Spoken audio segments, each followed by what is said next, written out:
Hello and welcome. You found the Social Work Podcast. My name's Jonathan Singer, and I'll be your host as we explore all things social work. Today's Social Work Podcast, episode 69, Cultural Considerations in Military Social Work, is the second in a two-part series with Anthony Hassan on military social work. In part one, Anthony and I spoke about the training and education of military social workers. Any discussion of culture and culturally relevant practice begins with the idea that we are all cultural beings. We see the world differently depending on which culturally informed lenses we have on. In the United States, where military service is not a requirement, being in the military offers a unique set of lenses. And I got a glimpse of the very practical, day-to-day implications of seeing the world through military lenses when I asked today's guest what I thought was a very straightforward question, a question I ask all my guests before the interview starts. What do you want me to call you? I didn't actually ask you, what do you want me to call you? Do you want me to call you Anthony? Do you want me to call you Dr. Hassan? Do you want me to call you... Oh, of course, Anthony. Yeah, please. Yeah, Anthony. Yeah. Okay. Surely not Major Hassan. I'm still in my own transition. It's interesting. I've been out a year and a half now, and I still reach to put on my hat. If my hair is blowing in the wind, it's like, why is that happening? Oh, you don't have your hat on. So I go to reach for a hat. Or just the other day, I was like, my goodness, my left arm is tired from carrying this briefcase, but I wouldn't put it in my right hand. And I'm thinking, why aren't you putting it in your right hand, Anthony? Well, because I've always had to keep my right hand free to salute. And, believe it or not, this morning I walked out of my house and it was a little breezy. And I said, woo, I feel that in my hair.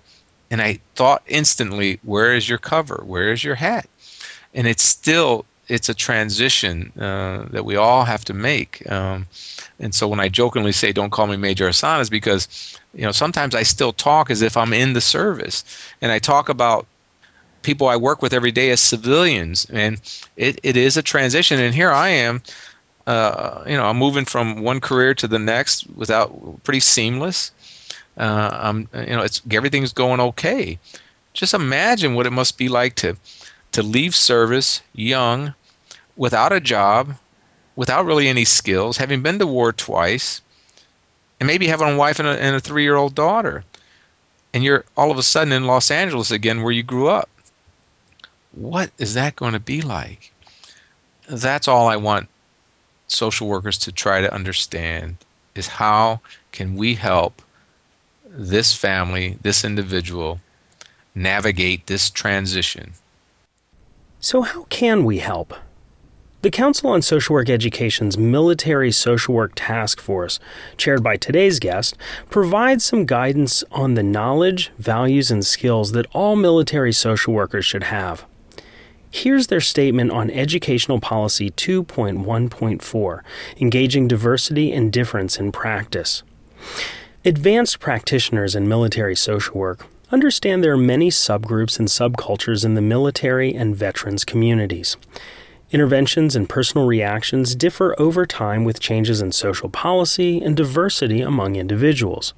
Advanced practitioners in military social work understand the power and authority structure within the military as part of the culture, and the impact this structure can have on the lives of service members and their families.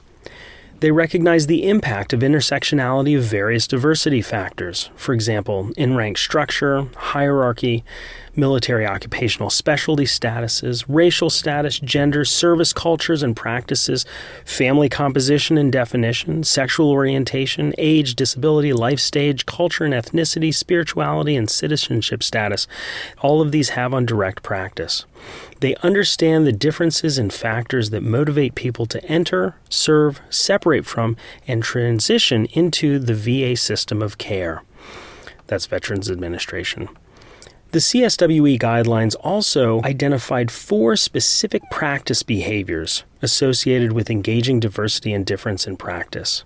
They write, advanced practitioners in military social work manage potential conflicts between diverse identities within and among individuals and the military and veterans organizations. They manage potential conflicts between personal feelings, expression, and collective institutional responsibility. They recognize the potential risk and protective factors among diverse populations and communities that may be the result of military service, and they communicate with a culturally responsive approach that includes service members with varying status, such as active duty or retired, guard or reserves, and combat or garrison. In today's interview, Anthony and I talked about the similarities and differences between military and non-military social work. Is it necessary for social workers to have military experience in order to be effective doing military social work? What are some of the mistakes that civilians make when working with people in the military? What are the treatment needs of community-dwelling veterans? How have the wars in Iraq and Afghanistan advanced our understanding of and treatments for PTSD and other disorders?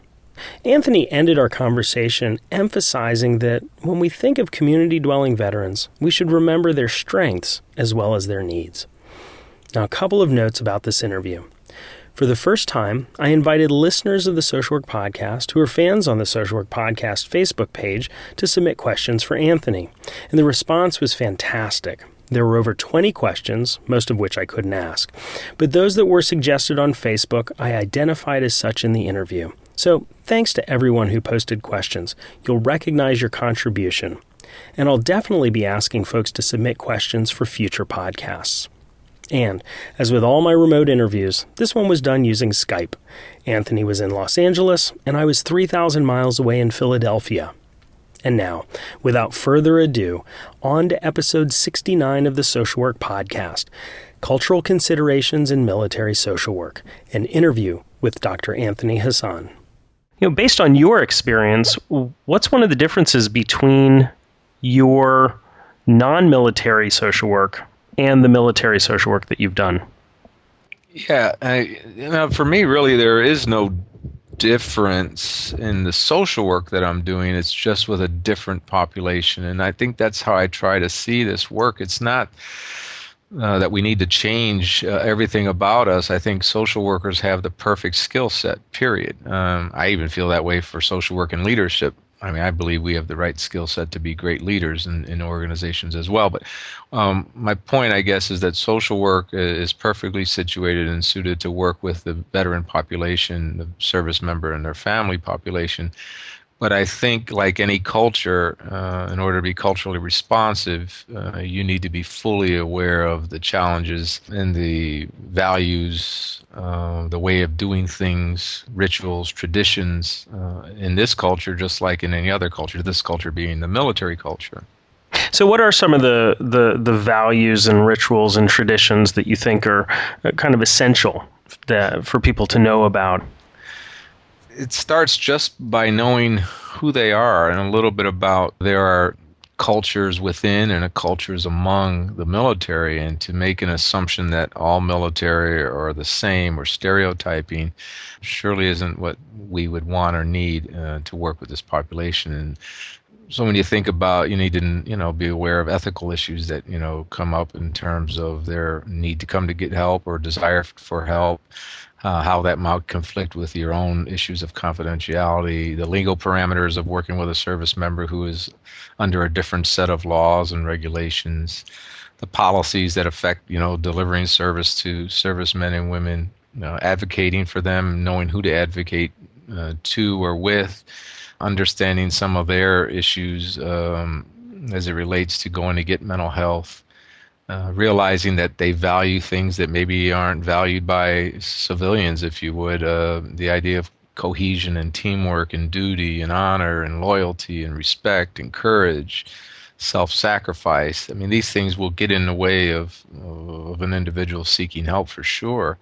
But to understand that and to be able to engage them in a conversation and get to know them and to share with them your understanding or lack thereof is important. To recognize, should I call them a sergeant or should I call them John? How do I even interact with someone who wears the uniform? So just understanding the power and authority and the structure within the military. There's a number of things. I mean, I could sit here and list off. I mean, just the fact of even knowing the difference between Army and Navy, Air Force and Marines. calling a Marine a soldier is not something you probably want to do, and calling a soldier a Marine, just simple things like that that can derail, the interaction. The therapeutic relationship is probably the most important thing, and we need to establish that right away. And I always tell folks, if you don't establish a relationship with any of your clients, they're not coming back. But even more so, I think, with military who are already concerned about going to seek help, have issues in their own mind about what this can do to their career if they get help.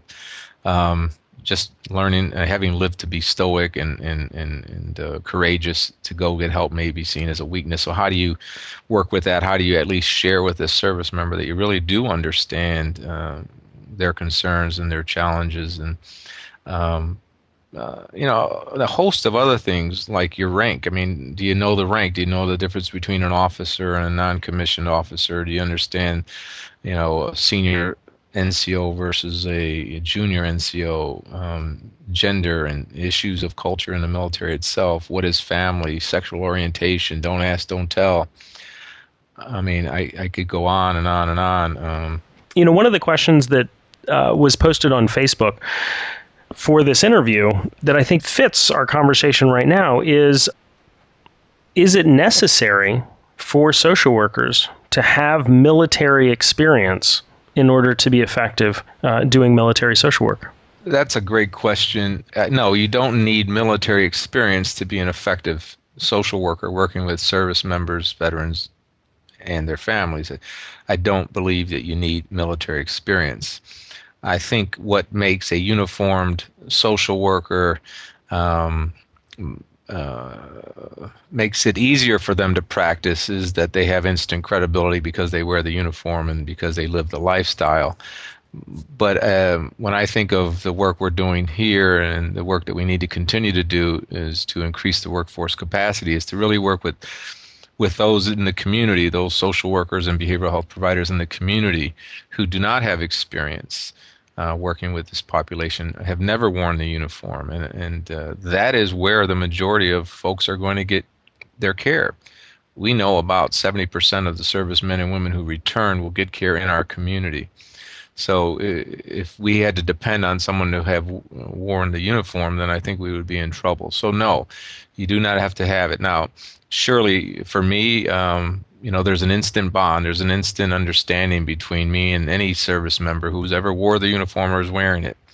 They know I've been deployed to the war. They know I have served in uniform. They know I'm a retired officer. There's an instant bond. There's a brotherhood, a sisterhood that's makes my life easy. If I wanted to go back to clinical work and work just with this population, it would be very easy. I talk like them. I walk like them. I think like them. I use acronyms. And that makes my life, or would make my job much easier. But no, it's not necessary. But I do believe what's necessary, just like with any population that we work with, is that we need to understand them. We need not to stereotype them. We need to dispel myths. And we really need to understand the social, cultural factors involved in providing care. We need to know how to advocate for them, understanding what their service needs are, where they can get help, who can help them. So again, being a good broker of service, as a good advocate, is key in providing this care. But I think as someone who's takes the time out to understand the culture, to learn about the culture, to understand what it takes to engage and connect, will be very effective. It's unfortunate, though, that in my time that I've sent service members downtown, meaning off post or off base provider, a civilian provider. Unfortunately, my experience shows me 8 out of 10 times, and I'm not exaggerating, the service member would come back and say, I would rather wait in your long line in your clinic on base than to go back to the civilian provider because they just don't understand me. And what does it mean when they say they just don't understand me? Maybe it is that they don't, and they said some things that offended this individual, or maybe it's just that individual doesn't feel comfortable with them. But we're trying to make sure that first engagement is a good one. I want to follow up on what you just said about, maybe that civilian doesn't understand you. What are some other classic mistakes that a civilian social worker might make when working with somebody in the military? And again, I don't know all those ins and outs, but I have had many exchanges with servicemen and women, and I think a lot of it has to do with this person didn't show much interest in them and what they do. Like, well, what do you do in the military? Uh, have you been deployed? What was that like? How long were you gone? What's your job? What do you do? And sometimes I think when we see patients, and this is from my own clinical experience, we read the demographics sheet, we look at the intake sheet, and we just go right into business. And because we kind of think we understand the context because they're coming in with a problem that appears to be, typical problem or whatever. And maybe we just kind of cut corners, and I think that might be the difference here, is that you really have to show some interest and some awareness, or even lack of knowledge about military. I think that's a great point, just in terms of being culturally sensitive or culturally, relevant with any client. I can see how asking questions about what your experience was like, provide me a context for your problems, would be essential in establishing that rapport, in developing that therapeutic alliance or engagement with somebody in the military, especially if you don't have military experience. Absolutely. And I'm thinking, as you were talking about the community dwelling veteran, that's a term that I've taken out of the new report from the new RAND report on the New York State veterans. And that's exactly the focus that I have, is on the community dwelling veteran. So you have a veteran who is now come into your community mental health center or your private practice office. You may want to know about their status. Are they in the reserves? Are they in the National Guard? Are they just separated from military? Have they been separated for 6 years already? Have they been separated from military because of a medical condition? And I know a lot of providers that I know, a lot of civilian social workers are saying, Anthony, we do that with all of our patients, and we need to understand context, and we ask all of those questions. And I agree with you. This practice of social work is no different with this population. But again, understanding the power of stigma in this population, understanding this culture, understanding where they're coming from, understanding that maybe they've been to war 2 and 3 times, realizing that in the military it's a microcosm of society, but it's a very closed system. And being in the military, things are taken care of for you. You know all the agencies on the post, and you know exactly what they're there for. Coming out here, for example, in Los Angeles, is a very intimidating adjustment. Or adding to that is you've been to war twice. You've been away from your family or your community for 2-3 years. All of a sudden, you're out of the military.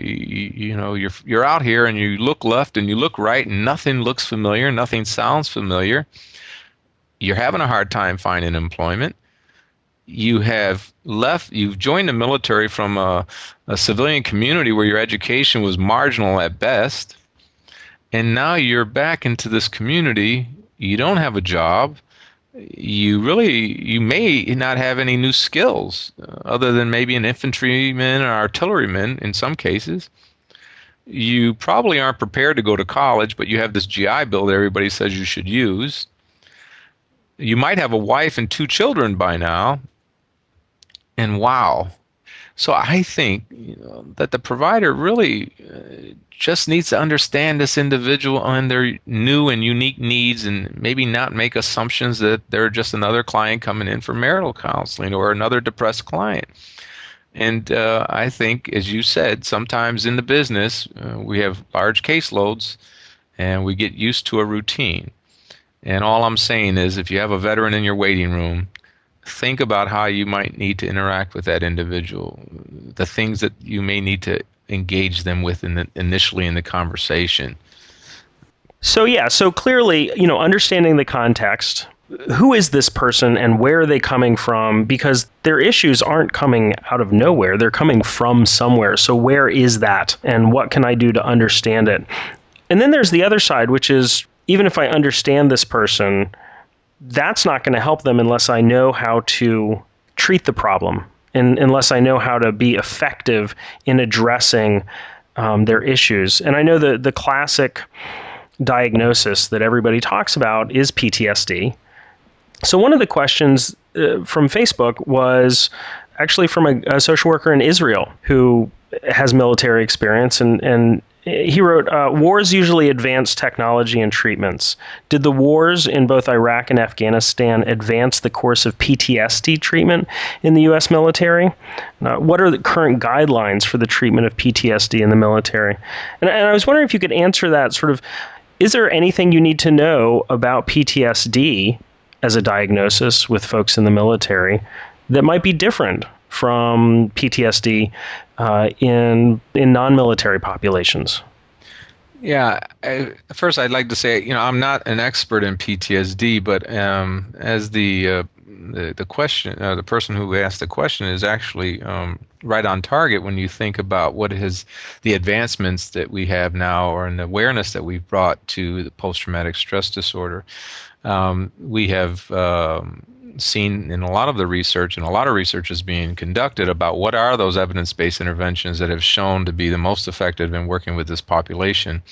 And the VA and the Department of Defense have adopted a few approaches, and two in particular. One is called prolonged exposure therapy, and the other one is cognitive processing therapy. And those two are the evidence-based interventions that have now received a lot more attention and study, and so that those are the ones that they're recommended to work with veterans both in the VA and in the Department of Defense. So I think that this war has brought a lot of awareness, and researchers have paid a lot of attention to what is it that works best, and what is it that works best with this military population.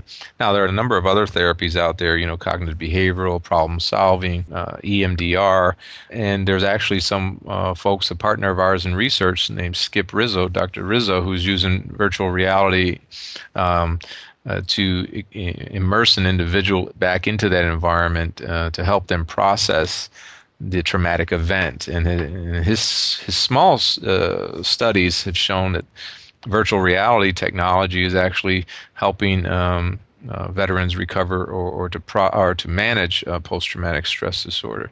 So yes, the war and the attention of the war and all of the challenges faced by veterans, particularly with those who come back with post-traumatic stress disorder, has moved this field forward. But I also noticed that it's also allowed the Korean War veteran, the Vietnam veteran, and even World War II veteran to finally be able to talk about and label or name what they've been going through, and to feel okay about getting help. And that's amazing. I've talked to some World War II veterans, and particularly Vietnam veterans, who are now finally coming forward and saying, you know what, I know what's wrong with me now, and I'm okay, and I can go get help. That is just amazing to me. So yes, the war has helped increase awareness for post-traumatic stress disorder. It has helped us identify evidence-based interventions. We're focused on what works and what doesn't work. We support the things that work. We're training on those evidence-based interventions so that people are using state-of-the-art, current, evidence-informed treatments. Unfortunately, not enough are. From the research has shown us that many providers who are providing care are not providing evidence-based care. So I think we're moving in the right direction. And of course, yeah, it took a war to do this. As for someone who may have experienced post-traumatic stress disorder as a civilian from a tragic event versus a combat soldier, I'd say, to me, and I'm not an expert in PTSD, but I think the difference is that many times our servicemen and women are exposed to more than one event, multiple events over multiple months, and even multiple tours of combat, which would seem to exacerbate the first event. So subsequent events over and over again, surely I think would make it more challenging to treat someone who's experienced war for 2 and 3 tours. Well, and I would also imagine that if you have a child who's repeatedly sexually assaulted that's something that society does not condone. There's no expectation that that should happen. There's no normalization of that. But if you are on a tour of duty, you have all these sort of multiple traumas. Well, it's just part of your job. I mean, that's what you do, right? It's awful, and of course, we wish it didn't happen, but that's just the way it is. And so I think that there's probably a social context that would distinguish those types of traumas from sort of repeated traumatic events that might occur outside of a war situation. Absolutely. Yeah, as we're talking about post-traumatic stress disorder, you did mention, and I want to mention that what's more prevalent in the returning veterans is, those adjustment disorders, those major depression, the substance use, intimate partner violence, work-related stressors. I mean, those are the things that I want to emphasize that are probably going to be coming into mental health clinics. Those are the challenges I think you're going to see more often. Yes, there are many servicemen and women who experience post-traumatic stress disorder, but I don't want us to get just focused on the disorder. I would like to talk about, the post-traumatic stress, the effects on the family, secondary trauma on spouses and children, where spouses can't sleep, their days turn into nights. It's tough for everyone, and I think we tend to just think about post-traumatic stress disorder and TBI, traumatic brain injury, as the signature injuries that require the most attention. But I would have to tell you that my experiences tell me that what we're really going to see are people who are having hard times.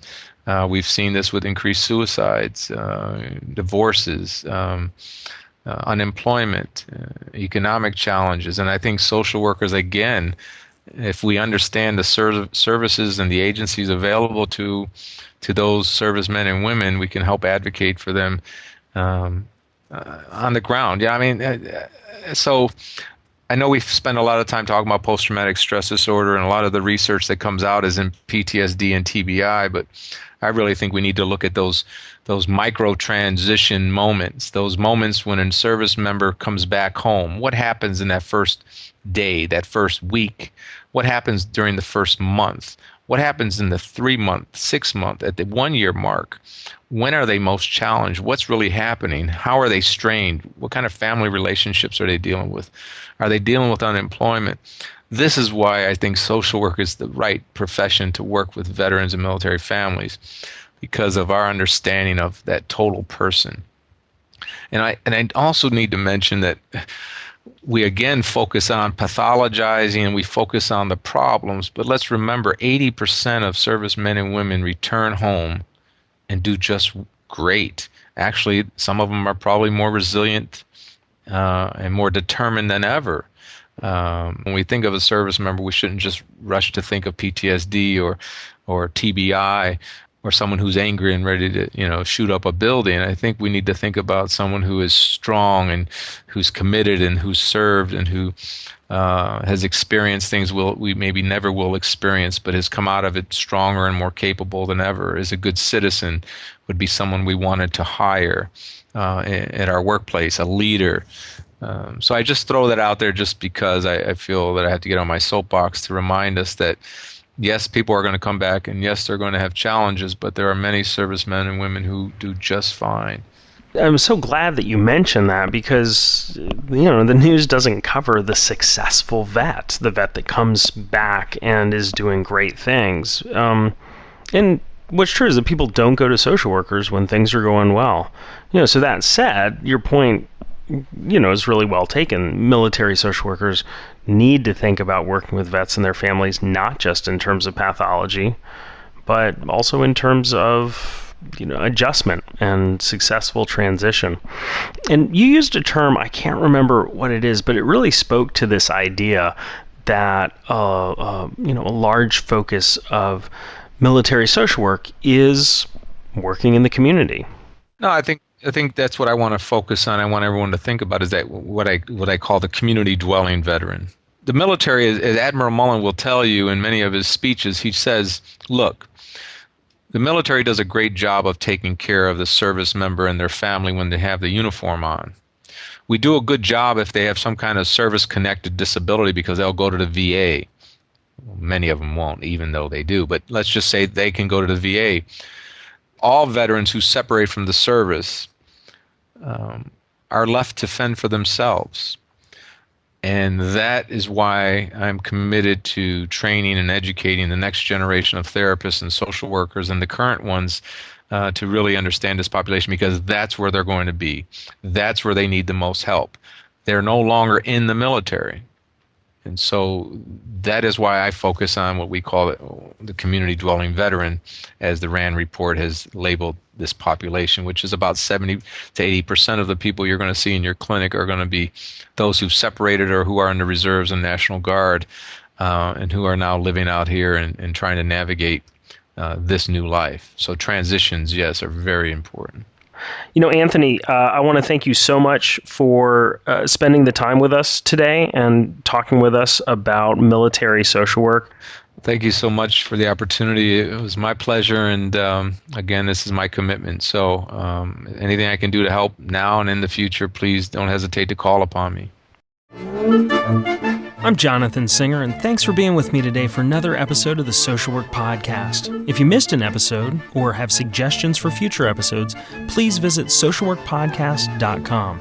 If you'd like to support the podcast, please visit our online store at cafepress.com/swpodcast. To all the social workers out there, keep up the good work. We'll see you next time at the Social Work Podcast.